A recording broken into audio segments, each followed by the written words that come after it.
আসন্ন লোকসভা নির্বাচনে কি বললেন শত্রুঘ্ন সিনহা, চলুন জেনে নেওয়া যাক।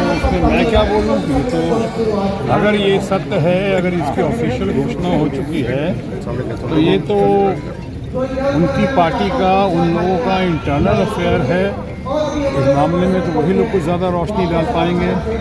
हमारी तो अभी अभी आप लोगों ने खबर दी है, तो मेरे लिए तो दिल में सबके लिए शुभकामनाएं और शुभाशीष है। ये यहाँ पे आसनसोल में कई लोगों का ये भी मानना है कि उन लोगों ने जिस तरह से नाम अनाउंस किया है और जिन जिन नामों को अनाउंस किया गया, बहुत सारे नाम ऐसे हैं जिनको देखकर लगता है कि वो अपना ही हित नहीं सोच रहे हैं, अपने साथ साथ शायद वो विपक्ष का भी और टीएमसी का हित भी सोच रहे हैं। तो इसलिए तो मैं कहूँगा, इस सोच के लिए उनको बधाई देता हूँ। लेकिन वो कुछ भी कर लें, कोई भी नाम अनाउंस करें, कितने लोगों का टिकट काटें, कितने लोगों को कट फॉर सीट करके इधर का उधर, उधर का इधर करके उलट फेर करके लाएंगे, 400 पार या 370 ये भूल जाएं, किसी कीमत पर संभव नहीं है। उन्होंने पुनः यहाँ आकर हमारे मित्र भारत के माननीय प्रधानमंत्री नरेंद्र मोदी जी ने पुनः ममता जी का बहुत ही अपमान किया है।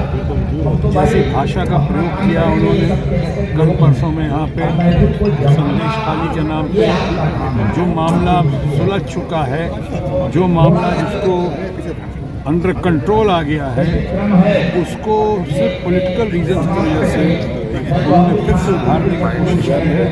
और इस तरह से उभार कर उन्होंने जिस तरह का भाषा का प्रयोग किया, पिछली बार दीदी और दीदी करके जनता उसको आज तक माफ़ नहीं की उनको, उसके लिए इस बार भी जिस तरह का भाषा का प्रयोग किया है वो निंदनीय है, शर्मनाक है प्रधानमंत्री पद के लिए और हमारे मित्र माननीय नरेंद्र मोदी जी के लिए।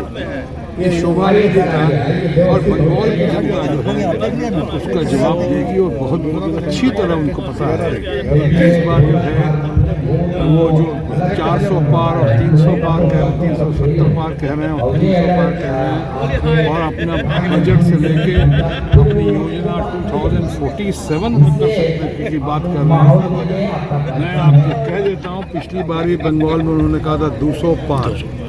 आपके सामने मैं आज कह सकता हूँ, उस वक्त 200 पार कहा था तो 70-75 सीटों पर निपट गए। वो भी कैसे निपटे उस पर मैं ज़्यादा नहीं जानना चाहूँगा, बहुत सारे इसमें बातें हुई। इस बार अगर उसी औसत से आ जाए तो 200 कहा था तो 70-75 पर निपट गए। अब 400 पार कह रहे हैं तो यहाँ भी उन्होंने 150-200 पर निपट जाएंगे, इससे आगे नहीं बढ़ सकते। अगर गलतफहमी में तो भूल जाए। वैसे जिस तरह के नामों की घोषणा की है और अभी आज आपने जैसा बताया, मैं फिर से कहूँगा कि उनका इंटरनल अफेयर है, जिसका करें, लेकिन मैं इनमें से बहुतों को नहीं जानता हूँ और ना ही मेरे अंदर कोई ऐसी प्रतिस्पर्धा की कोई दौड़ है उनके लिए, उन लोगों के लिए। मेरे पास मुझे आसनसोल की और बंगाल की जनता का, बिहार की जनता का, झारखंड, उड़ीसा, पूरे देश जो मिनी हिंदुस्तान है आसनसोल, उसकी जनता का भरपूर आशीर्वाद है। और मैं समझता हूँ इस बार फिर आप लोग के सहयोग से, जनता के आशीर्वाद से तमाम पुराने हम कीर्तिमान एक नए तरीके से स्थापित करेंगे।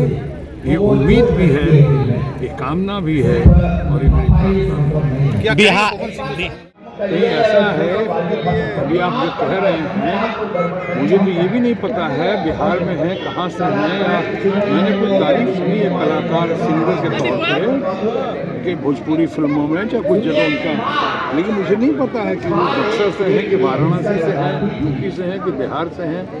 लेकिन जहाँ से भी है सबको चुनाव लड़ने का अधिकार है, ये लोकतंत्र है। अगर उनको चुनाव लड़ने के लिए भेजा गया है तो ये नहीं लगता कि अभी मैंने क्या रिकॉर्ड कायम किया और क्या रिकॉर्ड कायम करूँगा, ये नहीं। मतलब है कि लोकतंत्र में सबको चुनाव लड़ने का अधिकार है और वो आ रहे हैं। तो मैं भी उनके लिए अपनी शुभकामना और शुभाशीष रखता हूँ। फैसला जनता